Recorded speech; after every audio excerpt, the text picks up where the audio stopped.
Сәлем достар, қалай жағдайларыңыз? Сіздерге бірдеңе көрсетейін, бірақ қорқып кетпеңіздер. Бүгін жұма, 9 қыркүйек. Мен 5-нен бастап жұмысқа шығып кеттім. Солай аяқ асты шешілді. Негізі келесі айдан бастап шығатын болғам, бірақ жұмыстағылар шығасың ба, келсе деп шақырған соң шығып кеттім. Сөйтіп осы апта үйге қарай алмай, пока үйренем дегенше сондай болады ғой басында. Балалардың бөлмесін сіздерге көрсеткім келіп тұр. Осы вторник па, сол күні жинадым ау деймін, бірақ енді қазір көресіздер ғой. Все как есть. Мінекей. Мына бөлме күшті болып жатыр ғой.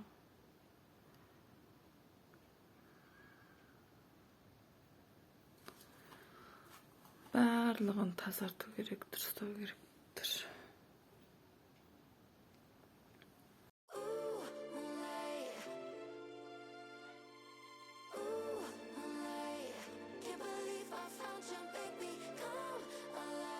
Artlist.io.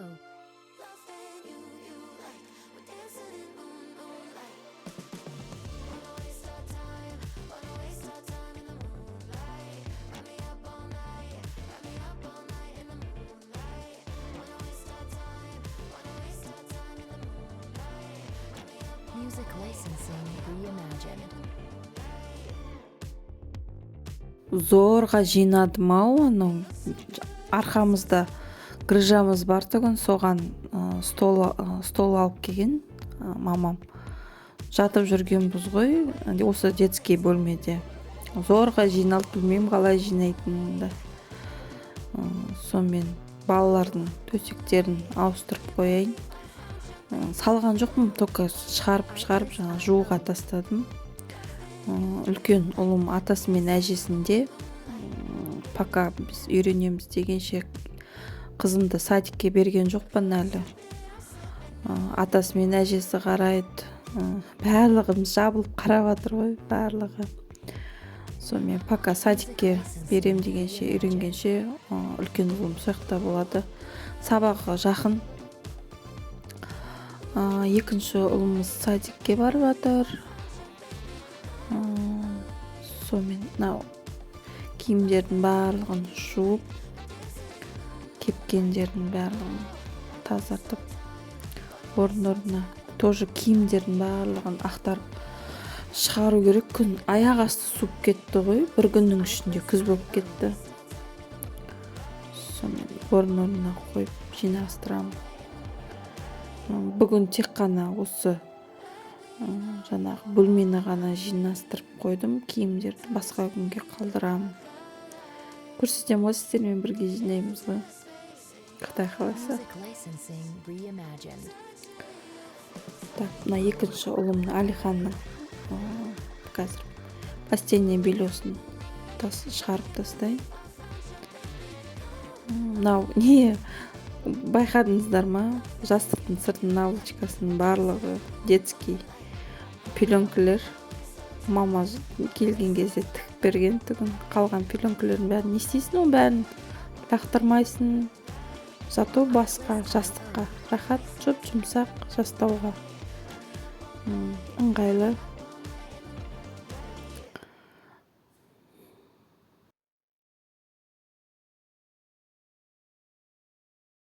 Өстіп күшті қылып жинайын деп жатсаң, свет кеп кетті. Уже екінші рет лампочкасын ауыстырып жатыр. Бұл үйде лампочка жоқ басқа. Ертең жинаймын енді. Жатам, ұйықтаймын. Сағат 1-ге 20 минут қалды түнгі. Ертең жалғастырамыз.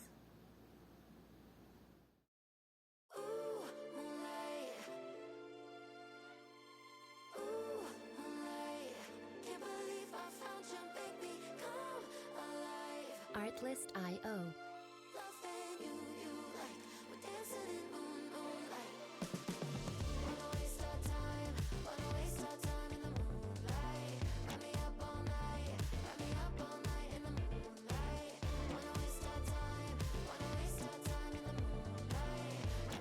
Music licensing reimagined. Ертең жинаймын деп воскресенье күні жинадым ақыры. Суббота түк істеген жоқпыз. Жұмыстан шаршағанымыз шықты ма? Суббота жатып демалдық. Воскресенье күні жинадым бөлмелерін. Мынау бөлмесіндегі нелердің барлығын, көрпешелердің барлығын спальняға жинап тастадым төбесіне. Кішкене босатып, жаңағы инверсионный столыма орын таппай қалдым ғой. Мына жерге, мына стол бұл жерде әшейін қойып қойдым. Залға көшіп кетті, бұл залда тұрады. Балалардың ойыншықтарын салайын десем, мына пакет кішкентай екен, сөйттім да үлкен пакет әкелдім. Үлкен ойыншықтармен ойнамайды бәрібір. Құр босқа орын алып тұр, салып тастайын деп. Мына корзина рахат болды. Ішіне салып қоям. Ыңғайлы екен, үстіне кішкентай корзиналарға салып қойған. Мына ойыншық қымбат, ойыншық білмеймін, зарядкасын жоғалтып алдық бір жерде. Табу керек, іздеу керек. Қаяқта екен, атасы мен әжесінің үйінде ма, біздің үйде ма? Сонымен заряд болмай тұр. Бет шұқып ойнап қояды. Робот болады өздігінен. Қасымда қызым жүр, үлкен ұлдар атасы мен әжесінің үйінде. Қызымыз екеуміз үй жинадық. Көмекші ғой мен, қазір көресіздер ғой. Бәрі шаң сүртуге, неге қыз бала деген басқаша болады екен бәрібір. Қасымда жүріп тряпканы ұстап, тряпка берсем пол сүртіп қояды әйтеуір қасында. Жақсы. Ертең өскесін көмекші болатын шығар. Құдай қаласа. Ал біз жақта неше күн болды, жел болды, құм болып кетіпті. Терезен мынау жалюзиді аштым, бір жаптым. Әйтеуір қолмен, кішкентай қолмен бет қояды. Қолда бер дейді. Ана жердегі бірдеңелерді алғысы келеді. Шаң сүртіп болғаннан кейін столдың үстін. Мына орындықтарды көтерейін деп тұрсам, оларда шаң болып кетіпті. Құм, біз жақ шаң емес, көбінесе құм болады. Оны бүгін сүртсең, ертең 2 күннің ішінде жиналып қалады құмның барлығы. Жазық жақ болғасын ба, жеріміз. Жел ғой көбінесе біз жақта, Қызылордада. Мына байқап отырсаңыздар, тоқты көрдіңіздер. Мына жерде бұрын лампа болатын еді ғой, настольный. Сол қызыл лампаның тоғы жарып кетті ғой, салып атқан кезде. Сонымен оны құрттық. Ана жер кәдімгідей күйік болып қалған, кетпейді. Мына столдың бетін барлығы айғыз болыпты. Жаңағы ұстайтын мыналарын кішкентай қызым ашып ұстайды қолымен. Соның барлығы сүртіп тазартып қойдым. Аппақ болған екен, бірден көрінеді. Бірақ жақсы стол екен, мықты. Шыдап тұр әлі. Сонымен орындық, нелерін, кроваттарын, шаңдарын сүрттім. Әдемілеп. Көмекшім қалай қасындағы. Мен қасымнан кетпейді. Ағалары болса жүк. Бір мезгіл ағалармен ойнайтын еді. Көрсе қуанып кетеді ғой. На осы кроватты Алматыдан заказ бердім. 25, өтірік айтпасам ше, 25 ба, матрасымен сондай болды. 50 мың екеу 50 мың болды. Ұмытып қалдым. Бір аптаның ішінде көлемінде келді ғой бірден. Айнаның бетін сүртіп, шкафым ішін тазарту керек, дұрыстау керек. Music licensing reimagined.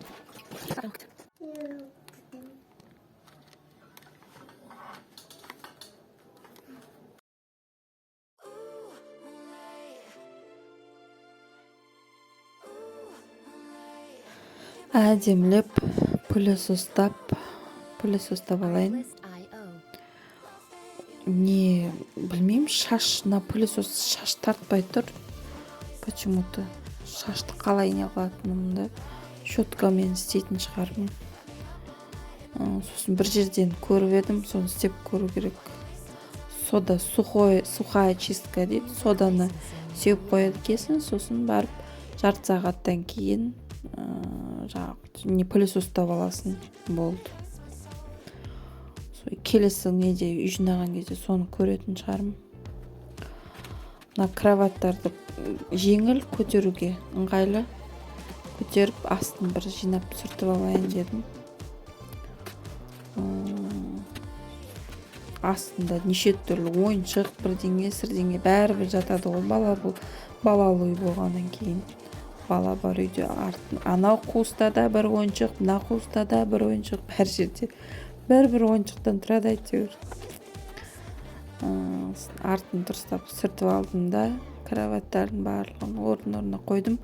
Мынау негізі кроватты өлшем ұзын қылып алғанбыз ғой. Жолдасым айтқан тұғын, ұзын қылып ала бер, ертең подросток болғанша жатады осы кроватта. Кішкене нелеу алғанда, мынау кіретін еді, сөйтіп бұрышқа әдемілеп бір-біріне кіріп бүйтіп тұратын еді. Қазір мына аяғы да ашық, бір кроватты, төрдегі кроватты басқа терезе жақтағы стенаға қарай қойсам, ал анау кровать, стена жақтағы кровать сол кезде кіретін еді да, кірмей тұр. Тұра берсін. Мынау инверсионный столды мынаяқа көтерем деп белімді ауыртып алдым. Одан самайын белім ауырып қалды кәдімгідей. Мына жерде полдың барлығын әдемілеп жуып алдым. Аяқ асты шаш жинап кеттім, оны бұрышта. Тұрып. Әйел адам дейіне. Есімді да сүртіп әдемілеп. Болды, осымен балалардың бөлмесі готов. Болдым. Вроде более-менее. Так, таза.